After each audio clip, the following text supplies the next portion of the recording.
WhatsApp hustlers, इंसान इतने complicated है कभी कभी अपनी ही फीलिंग्स नहीं समझ पाते। और इस प्लैनेट की 82.5 बिलियन से ज़्यादा आबादी में हर शख्स अपनी अलग अलग प्रायोरिटीज, सोचों और जज्बात के साथ एक दूसरे के साथ रहने की कोशिश कर रहा है।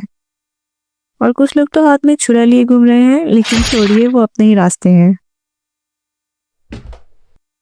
टाइटल में रिलेशनशिप का मतलब सिर्फ रोमांटिक नहीं बल्कि हर तरह का ताल्लुक है, दोस्त, घर वाले, कुलीग्स या कोई और। आजकल रेड फ्लैग्स की बात हर जगह होती है। अगर कोई आपके पर्सनल स्पेस को इग्नोर करे, रेड फ्लैग। अगर कोई आपको आपके दोस्तों या फैमिली से अलग करने की कोशिश करे, रेड फ्लैग। अगर कोई आपको गिल्ट ट्रिप दे, विक्टिम बनने की कोशिश करे, रेड फ्लैग। या वो लोग जो रात भर आपके लैपटॉप से फोन चार्ज करें और सुबह आपको लैपटॉप पावर ऑफ मिले, रेड फ्लैग।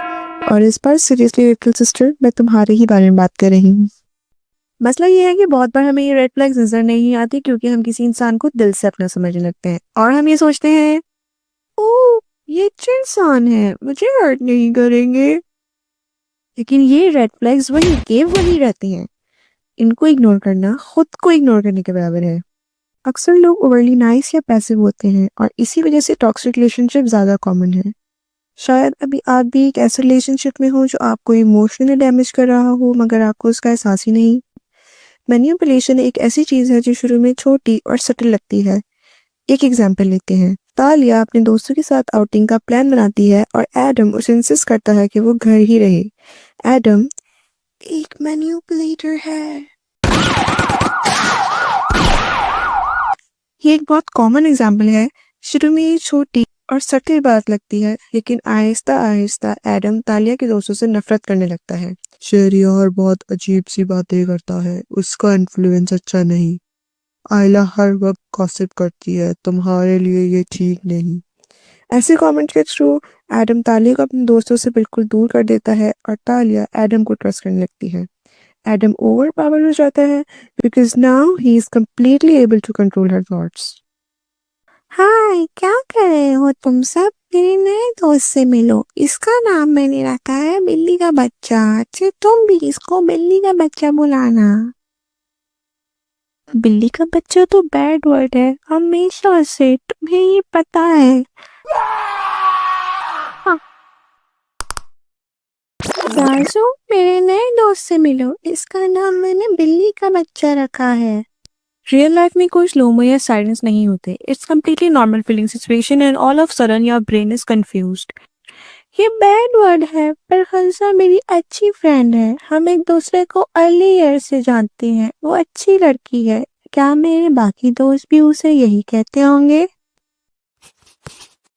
ऐसी सिचुएशंस में हमारा ब्रेन डिफेंसिव हो जाता है और उन्हें अनकॉन्शियसली डिफेंड करने लगता है, जो अनफॉर्चुनेटली हमारे लिए हमारी बाउंड्री सेट करने से रोकता है और हम वो इंसान बन जाते हैं जिसके चेहरे पे ये लिख दिया जाता है, आ बैल मुझे मार।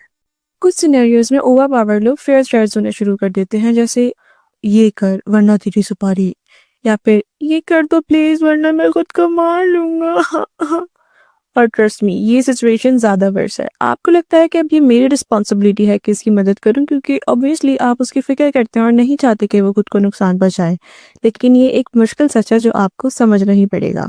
किसी को अपनी खुशी आप पर डिपेंड नहीं करनी चाहिए, लेकिन वो बहुत डिप्रेस है। किसी को अपनी खुशी आप पर डिपेंड नहीं करनी चाहिए। मैं हेल्प कर भी दूं तो क्या हो जाएगा मुझे? किसी को अपनी खुशी आप पर डिपेंड नहीं करनी चाहिए। मैं बस उसको इस प्रॉब्लम में नहीं देख सकता, पर मैं किसी को अपनी खुशी आप पर डिपेंड नहीं करनी चाहिए, लेकिन मैं तो इंसानियत के लिए उम्मीद की किरण हूँ। Okay, neutral ground. अगर कोई मेंटली इल है और आपको उसकी फिक्र है तो आप उसको गुड एडवाइस दें अगर आप दे सकते हैं। I am terrible at it. Mental health किसी टॉक्सिक बिहेवियर का सर्टिफिकेट नहीं है कि अगर आप मेंटली इल हो तो you have the freedom to do anything with anyone. तुम्हें ये खुद डिसाइड करना है कि तुम उसका कितना जंग क्लियर करने की केपेबल हो। बस किसी को खुद पर अपना जंग क्लियर करने की रिस्पॉन्सिबिलिटी मत थोपने दो, फोर्सफुली या इमोशनली। हम सबकी दुनिया अलग है और हमारी जिम्मेदारी है हम उस दुनिया को साफ रखें। अगर कोई मेरी दुनिया में आ गया और रहने लगा और उसकी वजह से ग्लोबल वार्मिंग कम होने लगी तो इट्स फाइन। लेकिन अगर उसके बाद उसने कार्बन डाइऑक्साइड की मैन्युफैक्चरिंग मशीन ही खोल ली तो you should know how to kick him off. क्योंकि कोई भी सपोर्ट कर ये नहीं कहता कि ओह आज तो मैं हर जगह टॉक्सिसिटी फैलाऊंगा। हाँ, ये चीज़ें सुनने में बहुत हार्श लगती हैं, लेकिन अगर तुम ही अपनी दुनिया का ख्याल नहीं रखोगे तो कोई तो होगा जो इस दुनिया का ख्याल रखेगा, है ना? जी नहीं। वीडियो अगर इतनी सी पसंद आए तो लाइक ज़रूर करना और कमेंट्स भी और शेयर भी और सब्सक्राइब भी प्लीज़।